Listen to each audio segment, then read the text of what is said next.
ande ay gande kanunte nyanyi nyugo men ciyendo nyugo men katinga takeke sabura ara ton aywa o anu nyuenda ke tokono o krisenda ke tokono o hawara ke tokono ona sere ken harimo nyum diga mo ngene ken o hillo ni hindi ke modi amma ko serera amal serena nya amay ke yigana amay ke minni awa yahuya ngara hay wato kono mal la garu ke ta ayi ge na minne ngonyana ko mi ken haramiya ko sharia ngara ko nani ajope kunda wa kyo hinga be yari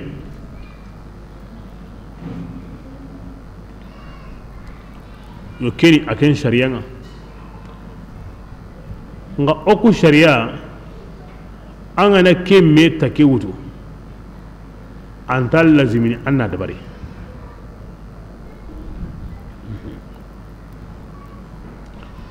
na take wutu ngana santake antake yigana min take jimini ay anga minni anga yigana ogo sharia ni ke take ndam ben tasril lazimini Allah faran sharia ni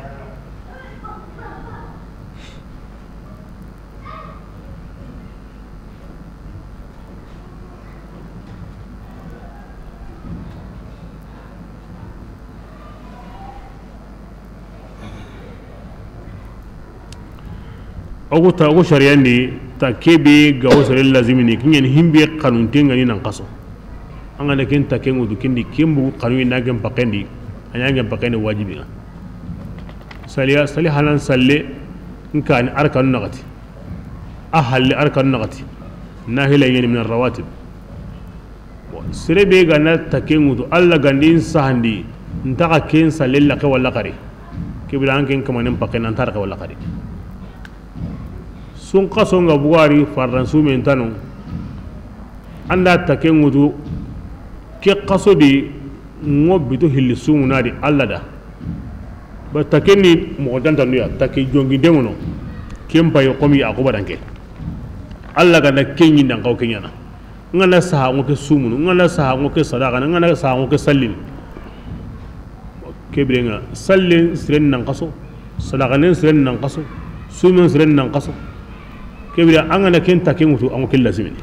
ken wajibi nan kama ngatta ke o kuma da habindi take jonginten koninten ne komi keme sirenyi mena hay Allah ran neman gaben yinda na khairin gaben yinda anyi men simmeti Allah ina di kebenga na take mutu mo ken Allah da korin dembede agara kebe yinda sabura nda take mutu mo sumuna da wal ma ko sallina da mi mo ko sadaka na da kenya mti ganda dina ho jongintege nga ho jongintege o ga mena kenyana Allah ko mbo wati ke de ozi Allah ga na kenya ko kenyana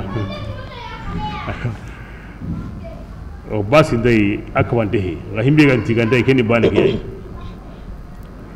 o takenga take du man den kana ken ala ko ninten haranga ma anya hojongin denga sirira ko nandi Allah ga nda kenyin gida alamisa sunwa sumunu wanti Allah gara khairi be nyingira alamsa sunga sumun alamsa suke kenni takidu mandi ken qoteni de watil la warni qisawul la warni aro trende ngo gemme ay waro gemme kotanu nyuwe kesu he me ken kotan sume tungu tunga mo qoteni jama binga magahi nangi ma ba o kesawula ila koni keme takenda mega koni takidu mandi takibi awrana sage amma ngana hotta ki himbe ganda gemi Allah ay kenta dunkarne ki ganda yanna dolomini anta dolomini ki ganda yanin kandurom buni nantere an kan mukallafi ay anta gemanda kenya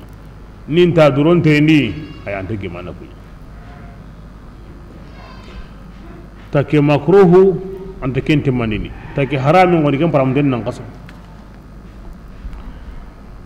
ngasre ganati nda take wutu Allah da amma dambin ko ni kebirenga kunen kafara an kenya bugundi a kenda yanda take wutu Allah da ngatta kebe gani ammati sumi ammati salli amma hokon himbe gani kebrenga kunen kafara asume ma anna hagande anna kemme nyakan walla baten yitu hokore ana sinya ko ni radiyallahu anhu Allah fa ran khidmandana ati ando anwo jagam parim pengenye jagam pare sire a hengenye angana qursi wati kebe anwa hengenye ke kutunu na abiti yimbenga maga hina ango a binniga nga sauna maga ito gore na serebe kita soba hana kata blagara ho yiga anga tagani ni sikoy kwa lenki aw ban lo jini namini kumbani kahana aw ban lo jini namini kumbani halle aw ban lo jini namini soba hana nga kata blagara ira kunyi mesanko ti Allah faranya na kida wai gara ko serebe da agari jara tampung kame sereya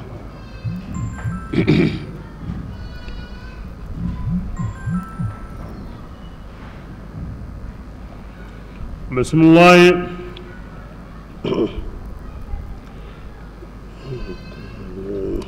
min qabl an qul ya rasulullah angin nanti fatu ati yaquba da ke haramun ni duya na yi taurata mai yanka itawo taurata di Allah fara akida ti qari taurata ya agana qara agawadi ona hay aganda ni sadiqina tun qaritai a kai nur sam ira mari basai wato wadi daiman ko kitabe ni na to kanta di kini jukuyi allati kenya na to taurata mayanka ita wadi ati qaritai ila mari fasantadi bismillah faman ke sawu allati yembe tarani ke banda garen kudu na sawallahu ta'ala aywa tungum bange halle kumban kudo buru kuntigi de kunni darang kara yemmu ngale ya rasulullah an genanti allah tungu agara ho ko asu tongu wahay ga sigi himbe qurain kama aga garenga da qurain kama wa Allah gara ho ko asun tongu ne kunu fattabi'u kabringa utinan kunya da qabbati millata ibrahim dinanga angun tingem batai ngewo nyugo min cenda katinyi gana ibrahim ma yayi gana orahi sege asu gare duro anya mo gonni kai kabringa ngantinan kunda qaro ibrahim dinan ngana di hanifan kini dinan awamilan denga wa ibrahim manya millaka panai inna awwala baytin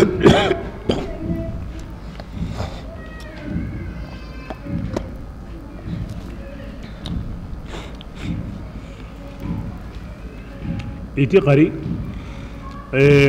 oku qibla baitul muqaddas ayan qasa aga qalin alkaba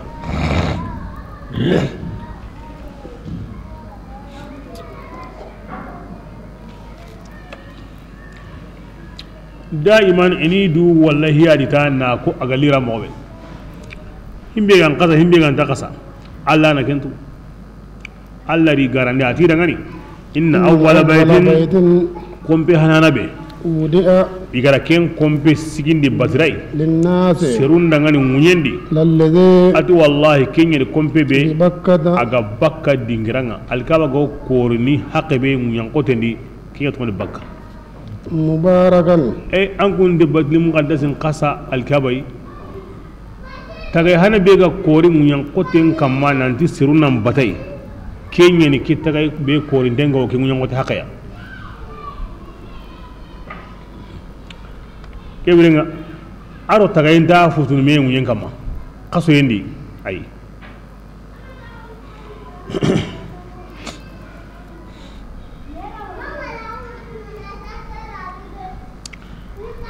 bakka man sabra li'annaha tabuku anaq al-jababira qoson dana man sabra ila akhir qoson dana bage duna tagirul lengi siresimi yimen pagal kabadi tingora kara ya dai do fisike sabura ma Allah garan kannen qoso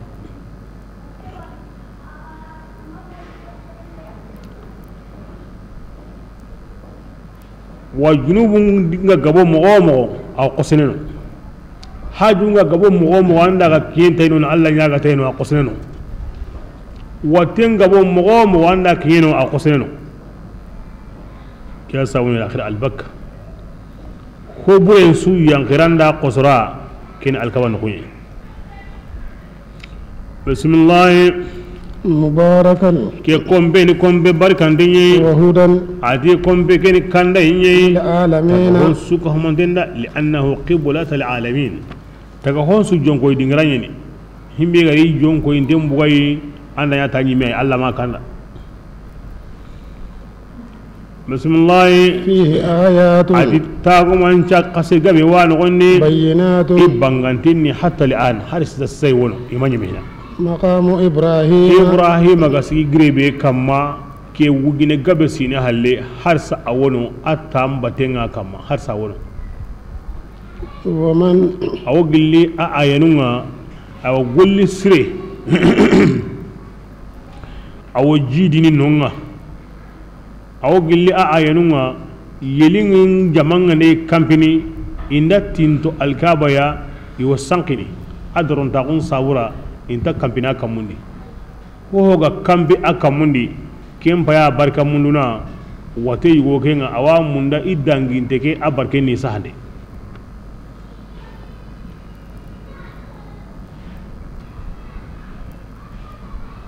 bismillah wa man yimmi dakhalahu kinro alkaba كان kin kamannanya آمناً duntingiya tunyongundin tankitana makentana ibn al-kaba kuni an hanga qurain kamma aywa islama kun kane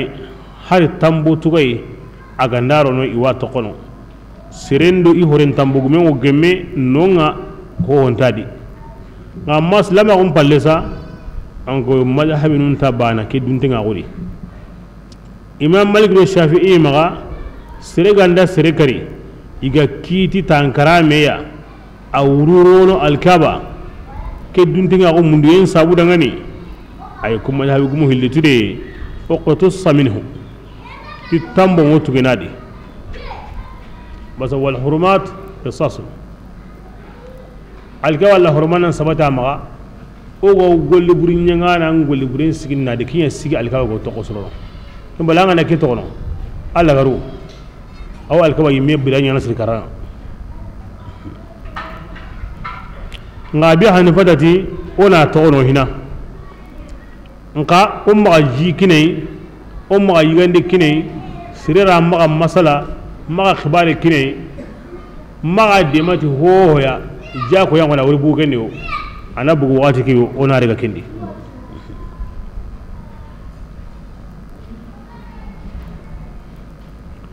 بسم الله وحج البيت أدي كام الكعبة كام بيجي لله كم والله تعالى دعني على الناس أواسرون كم من على الناس غسرون كم كندي بيسواني وا مالك كندي بدلون أي بيسوي أو هونو بكادي ngodo yemmenye استطاع aga سبيلا katta killeya إليه katta hejuke ya ngodo kinye ida Allah farantirni kenni maniya ati azadu warahila slahanna nga kamanen maga situ nga kamanen maga tikin kamanen yani situ nga maga slahanna nga maga kibira ken kamanen kella odi kana igo dubani ga nafui anyeme masere garawo trene kai tanga angaro kitra gollenga wanyime bangarawo trene kitra golle ken islahandai angana ke no kube angara kitra golle be nya ayo annahu kutana dangi la kengu nyana ke suni kinde killen ka sawra unga wadi anyime aran kitra ho angura nalli kuntan kitana anani ka andiga nan sagande intan na bure mbo sinanga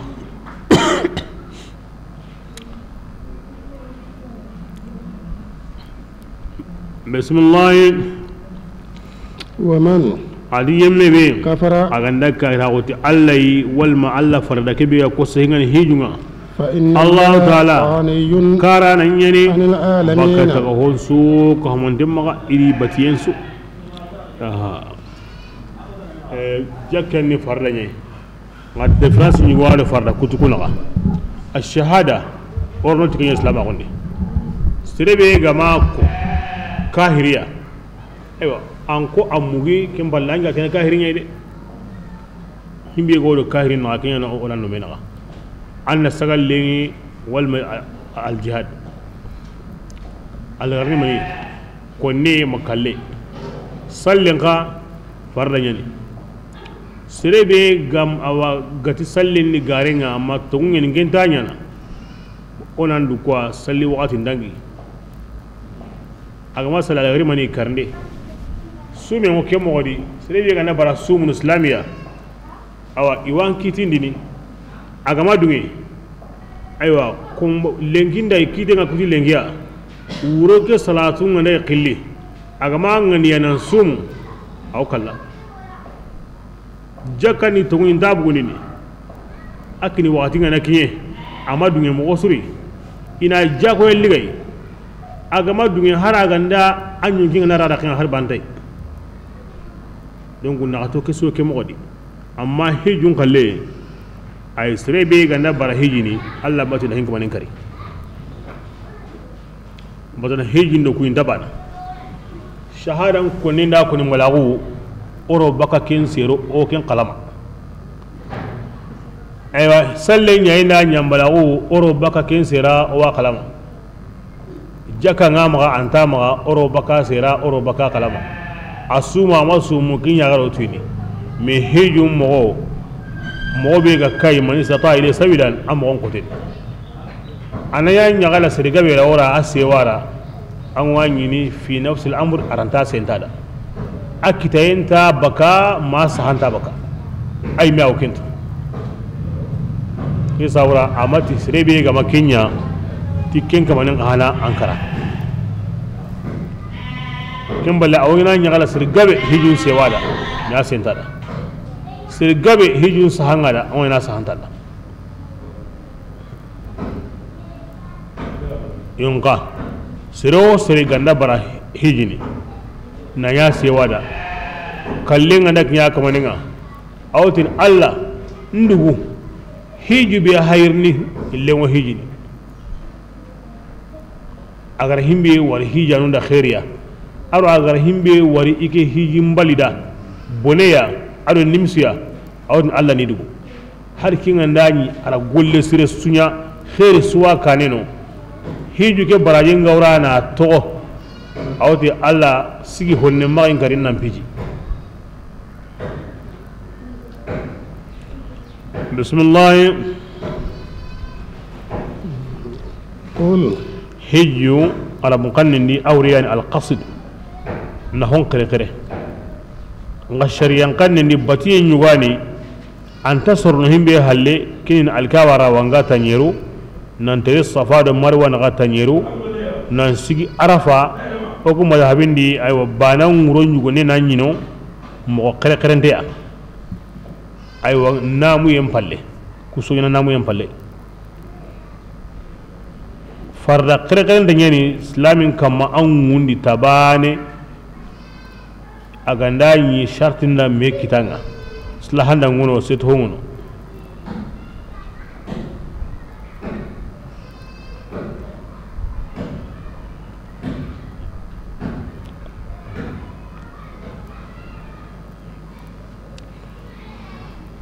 bismillah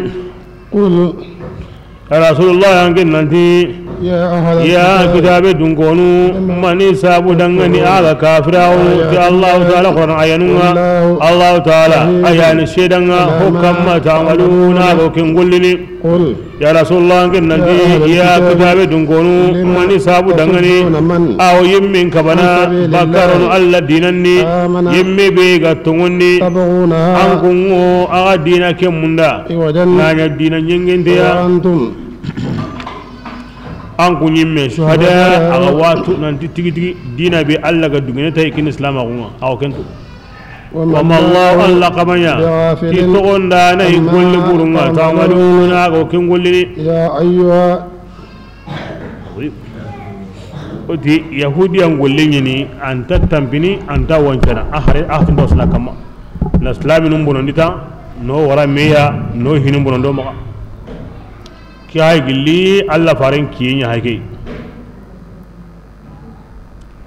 gilli alla faren kiye allati inta gilli da yamani golle ni kinga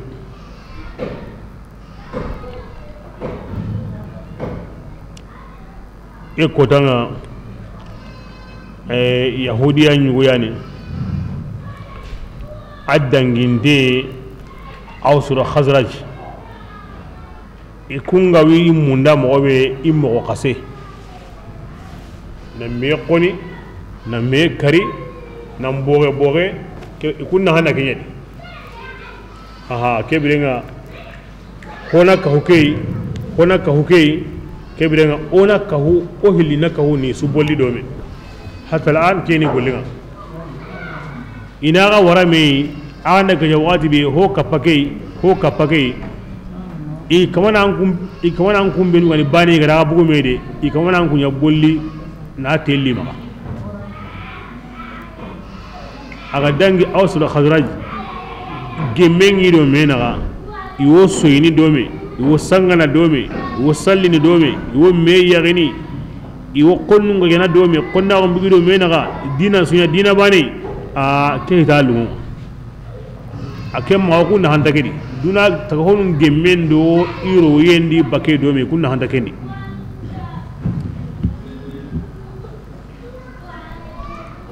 akusa gara limne nyugo khiri ati diga kata kuide ango tini dangani nketi an ko ke kundu bu'ahu kota aga mu kengawa ana baitu nun yugo ko lemine keda ta nadiga ana kun suguko bu'ahu kota be aga lemine nketi kenga kenya gajambure yugo kota yi ausran kondo khazajan kunnaga akota nga ila sugu yugo no sagume na meka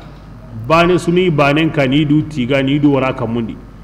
ana kun sugu yugo no lemine ga ta ndiga sigida kunko lemine diga meke ko na sugu kuko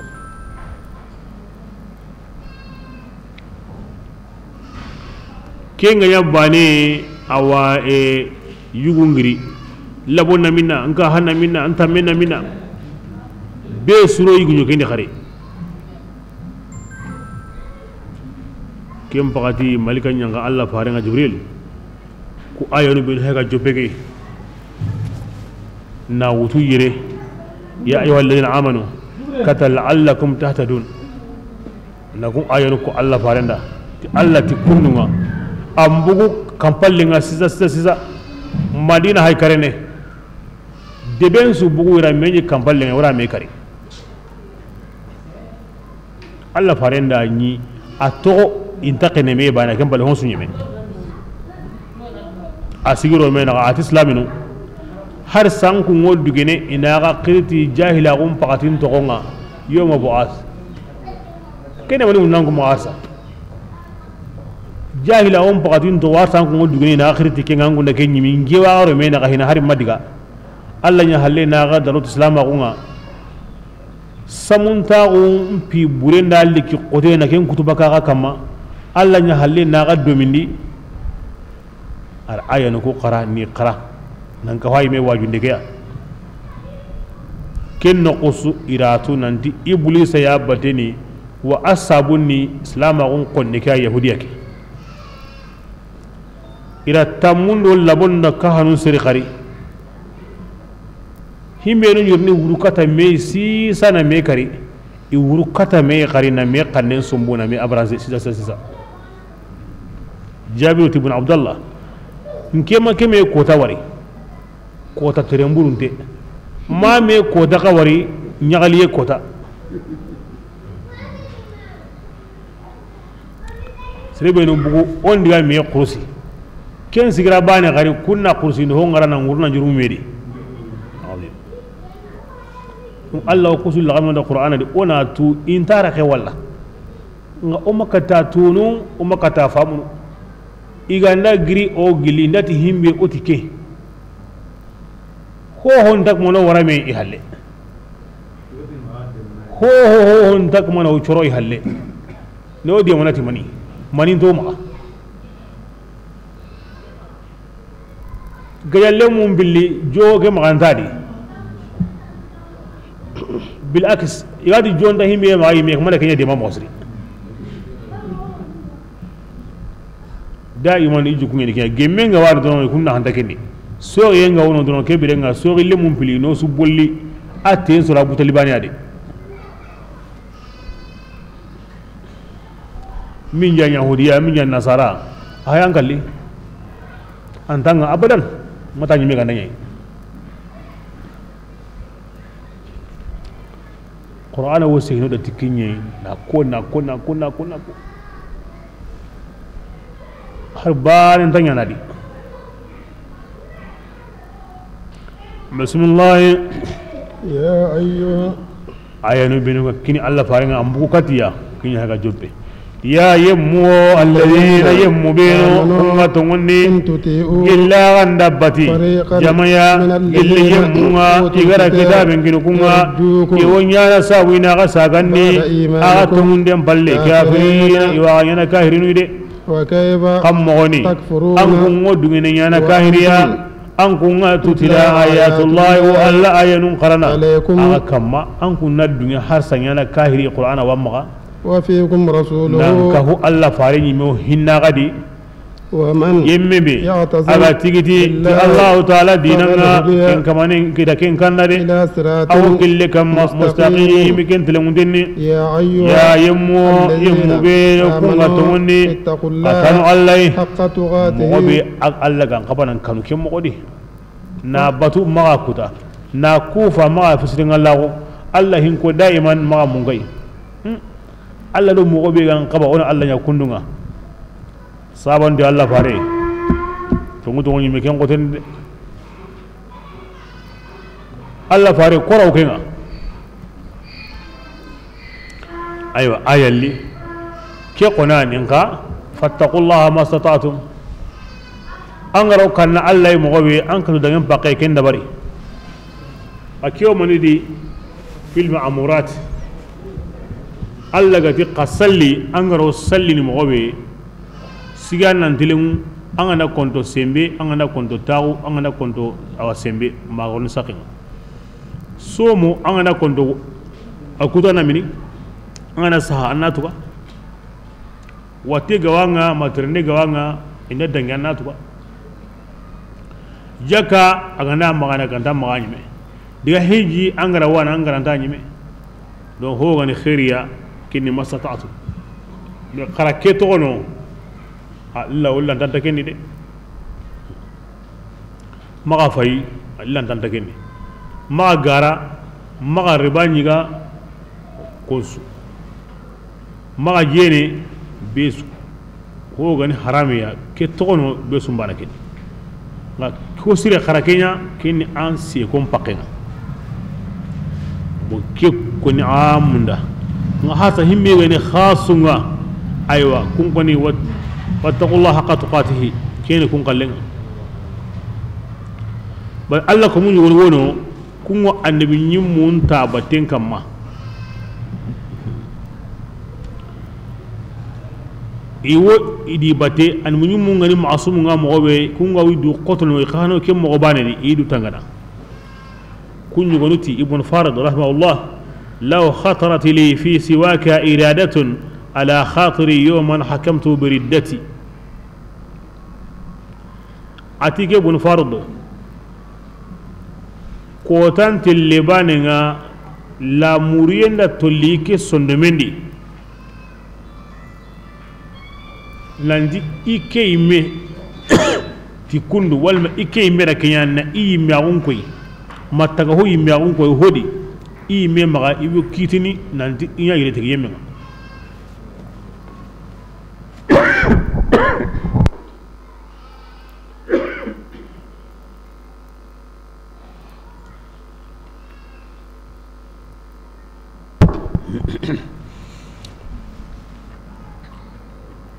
ana ke ko tiqanne ne ya ana ke ko bilisani muhibbin ashiqin alla qanu yemenne ne yen ge aqanu yengan qoto alla di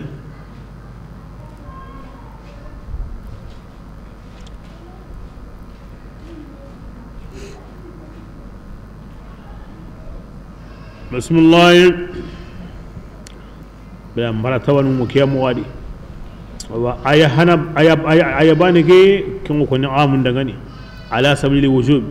kini wajibin ga ittaqullaha ma sata'tum amma bani ke wa kin wono ala sabili nadib wa fihi falyatanafasul mutanafisun bismillah ولا تموتن kebirenga aw atfarenti dangani jaga sere kama adunge kallade ma ankunga muslimuna agan islaminu ya واعتصموا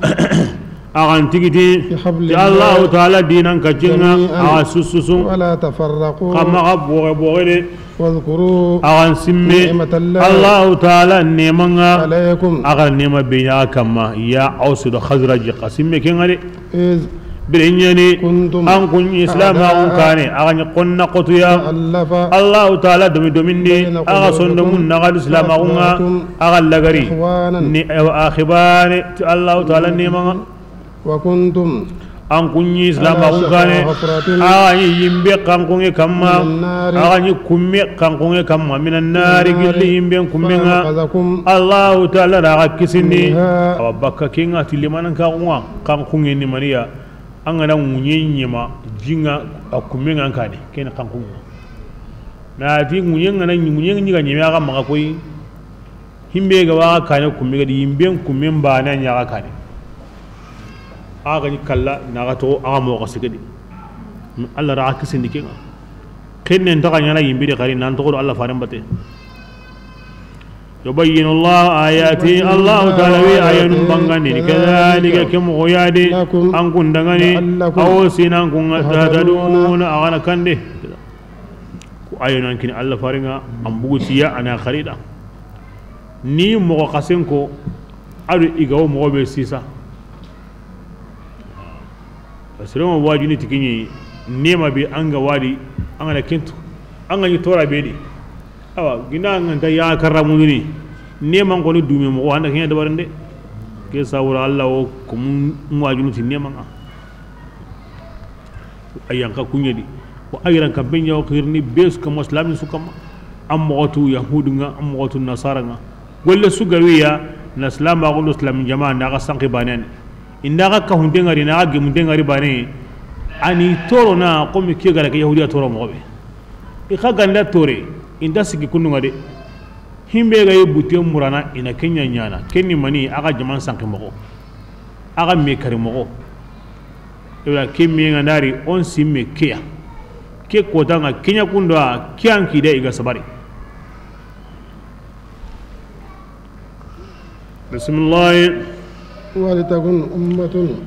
birenga hati jamanya منكم an kunni يدعون kumun kulli إلى الخير ta khairinga khairin manihina islamahu ويأمرون wa islamahu ra'sul umur kin hinsi yonkolanga on la islami wakati biani kebirenga ona miye mundu ti gollem posturen kutenga ar gollem pobren kutebe go tokono bismillah wa ya'muruna kun jama kunna nyego ya marindini بالمعروف islama on posturenga inya igo surun kabana bakka islama on pokonindenga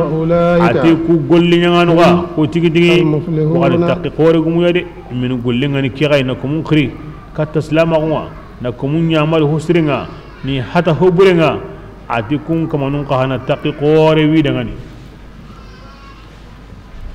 taqi qore wi dangani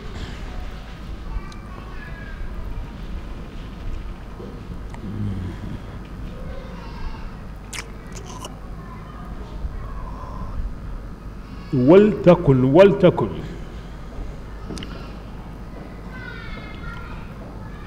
يعني maganya allati anya sirun kide imenu gollenga ni kiya o kebidanga islama wonna tu maganya masirega kide himbe gollenga ni kiya ago ko mun qilli kata khairinga ni hada baka huburenga o ken jama kun ka hana ga gollenga na mobe aro ser ndambu be gani kin qahana worni ayatanadi siren sunta staqini ay be sunta qawananya be su golle kem palle or ki anna surun qirikata alla dinanga anna surun palle ko inaya bismillah ولا تكونوا يا سيدي أن كنا معنا ويم مغمي إذا بوغ بكي دينا نني إذا ميسوغي دينا نني هم بالي دلي بانغان تنغري يقول يهود أرو نصارى مغمي أتكم مغان كتبرو لهم عذاب ينغان قتي وكنا عظيم وأقورني يوم عظيم يهود بوغ تنيري أدو باني جمع bane kenyan kisintenni tanyeren so yimbendi nasara boge tanyere do hillo bane kisintenni tanyere do bane so yimbendi alla faren kada koda ike kayyumatunu boge ne tanyere ado sikko jamai bane kisintenni tanyere do hillo aso yimbendi farisin nan yumatunu nange boge joppe alla faren diga halle ado sahaba nu nyime halle kebirenga koni hokko sintege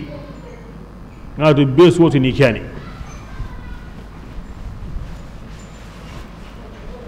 la hokko sintege ni serebe angawo farendi sahabanun tabaten kama kinyen hokko sintenga ke jamasre wakatuni iwo gabono wakatuni iwo logono nga yimbanan koni di iya gabenyi iya sembentenyi iya bangantenyi kana to wakati ngo dallana dadai kebrenga ho baki jamanga ho baki bangayenga ho baki sembenga nka ke jamasre ko yintanyi mine na ni anya ko ni qur'ana ya ke jamasre akutengono ba qur'ana gawono tan ke ngureni siren wonu ngo yumatonu ndi ko gollinti qur'ana ya aya mariye ara hatande ebida qur'ana ngana gappem payta an kallen wono ashande ngari ke ngureni ke jama sire wono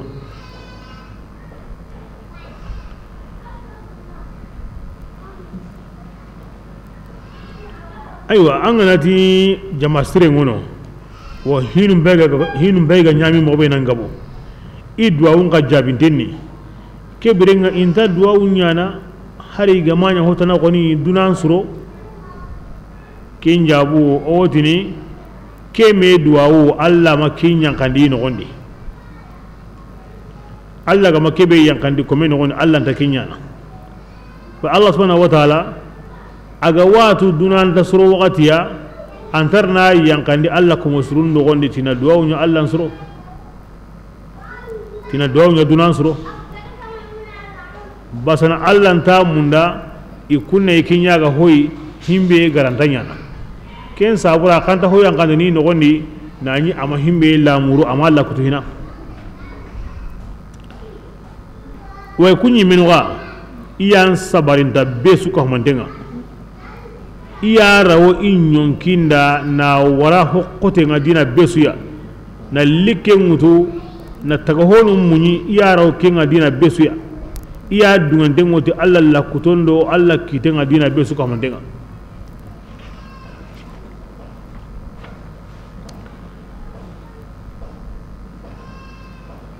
iyugo ya se hayke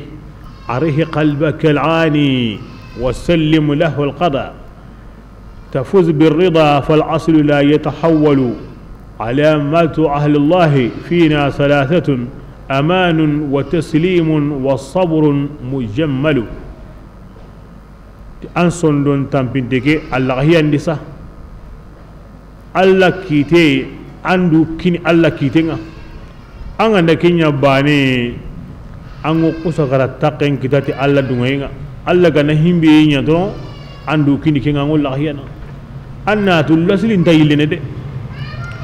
ti Allah dungonun ta manje sikani igo serebe di Allah dunge hana amanun Allah dunge asu duntenge jambanten tiri hillandi taslim asunyante woni dukini Allah ikunyi me qallenta ho di Allah qallenga ni himbe kene qallenga asikandi sabrun Allah dunke asu sabarala usiki gana men himbe di kini Allah dunke al aman wa taslim wa sabr ke bogo be ga ko nanti abbe untenni kenni aqida nunyi la fil furu'i na me sori aqidan di amma na me sori ay wanne gamul gollinya mo ngi tinkitundi on taro kenga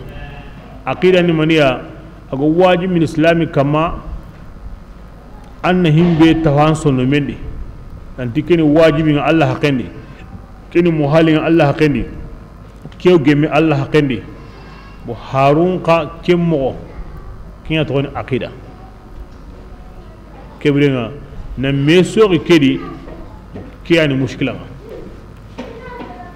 donc yumaton ngo bogene ke tanyeri ado hilloya ado sikoy Allah fara yumaton bane ya qallini sababa bane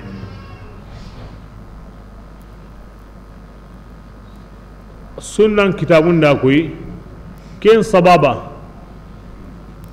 hillo wono kun kon taqaw ken khilaf sunta kun qallini al maturidiyya wal ash'ariyya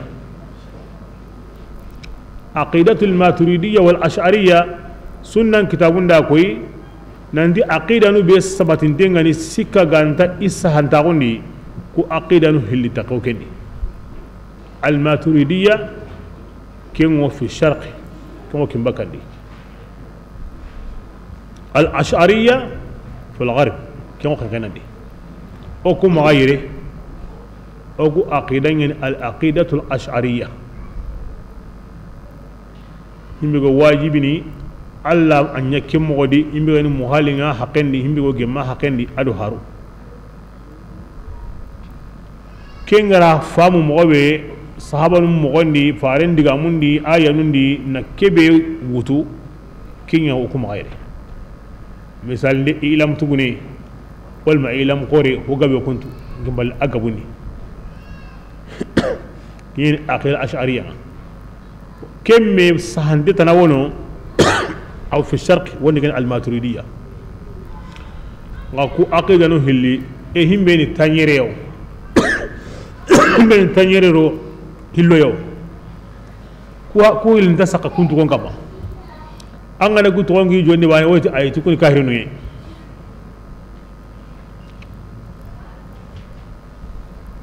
kenta sere torno tanni kahirina yam pitan tan ban yana kahira awdo seren kana ko nemure ba higmundo kanda ko nemure atangana tan akhinda kahiri kilima ke qorani de aduron ta to kono siga nyai de agama nyai koni yabu ala qa'ilihi tabu ala qa'ilihi